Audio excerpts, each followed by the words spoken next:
Hi, I'm Miss Wright, and in this video we are going to talk about parts of the instrument. It's really important to know parts of the instrument because sometimes as a teacher we will ask you to, for example, hold the instrument by a certain part or touch a certain part, right? Or move your hand towards a certain part, and you need to know the terminology in order to do that. So this is just a quick guide, little bit of a disclosure.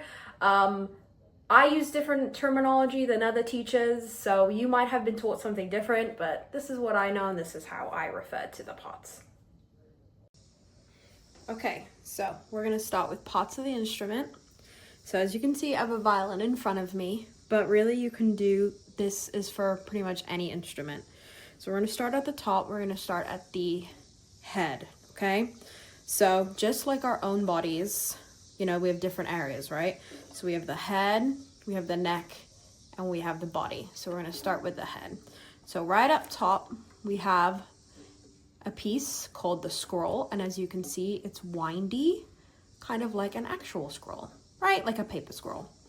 This is pretty much just decorative, but it's traditional, so that's why it's there. Then we have these 4 pieces of wood that stick out, and they are called pegs. Okay, the pegs are what we use to majorly tune the strings, okay? But you do not want to touch these, okay? Because if you touch these and you use them incorrectly, you're gonna break a string, and that is not gonna be very good for you. So there are 4 of them. Each of them are connected to a specific string, and we'll talk about that in a second, okay?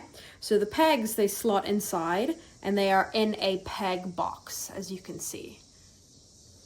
So that is it. So that is the scroll, the pegs, and the peg box, which takes up the head. Now the head, as you can see, connects to the neck, okay? And you can see that there is a wooden part that looks like natural wood, and then there's a black part, okay? So this is just, you know, the regular neck. And then this black part is what we call the fingerboard. This is what you put your fingers on in order to play. The head and the neck are connected at the very top with this little piece that kind of juts out, and this is called the nut, okay? And this is pretty much, the nut is pretty much the start of us putting down our fingers, okay? So we come all the way down and we see that the neck connects to the body. Okay, you can see that neck connects to the body, okay? Now we're at the body. The body is in 3 main parts. We have the up-about, which can also be called the shoulders. We have the waist, or the ribs as you can call it, and then we have the lower bout. So there might be different names. Everyone uses different terminology, but this is the terminology we'll be using in class. So sometimes I might ask you to hold your instrument by the shoulder, just like here, and that's what you should do. So as we come down, we can see that we have these holes in the center, right near in the rib area, and these are called the F holes. As you can see, they're in a cursive F, and they are holes. This is where the sound vibrates and comes out of the instrument, so we want to make sure that they're clear. In between is this wooden part called the bridge. As you can see, the strings go over the bridge and are connected down, and we'll talk about it in a second.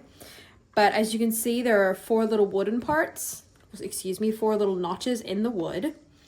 It's very important that we are careful with the bridge, because as you can see, it's a thin piece of wood. We don't want to make sure that it slips and slides or anything, or the strings will be, you know, out of whack. And it also is important where exactly the bridge is placed on our instrument. So please be careful with your bridges.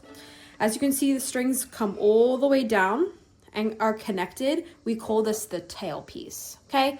Violins, violas, cellos, basses, everyone has a tailpiece, okay?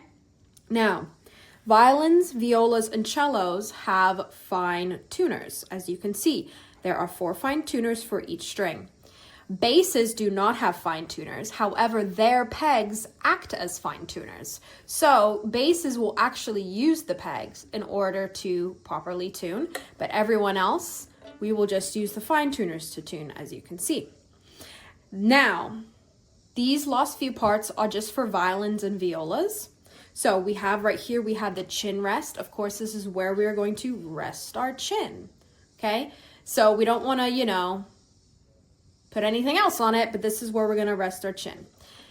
Then this is where the tailpiece connects. We have this area and it's called the button for violins and violas.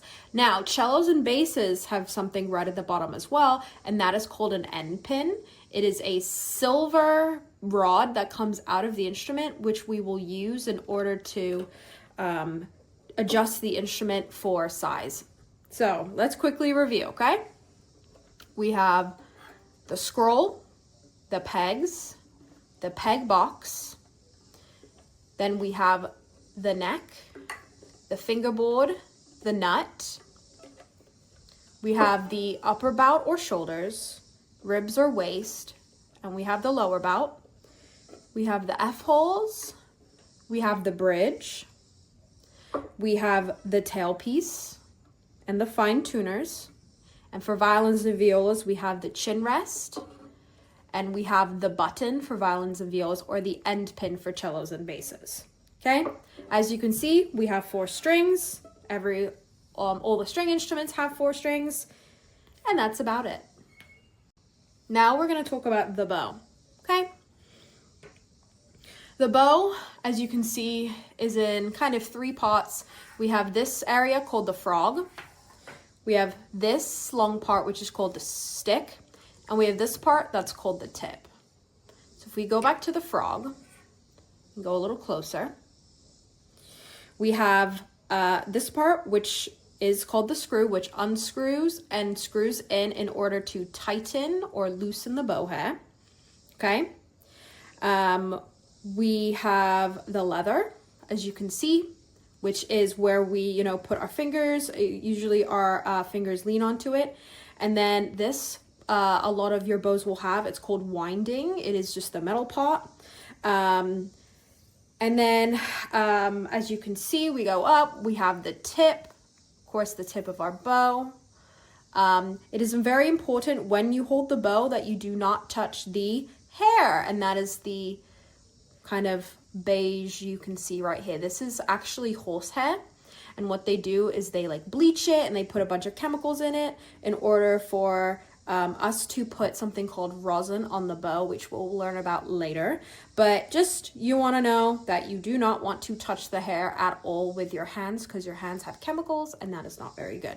So again, that is the screw that connects to the frog. The screw is used to tighten the bow hair.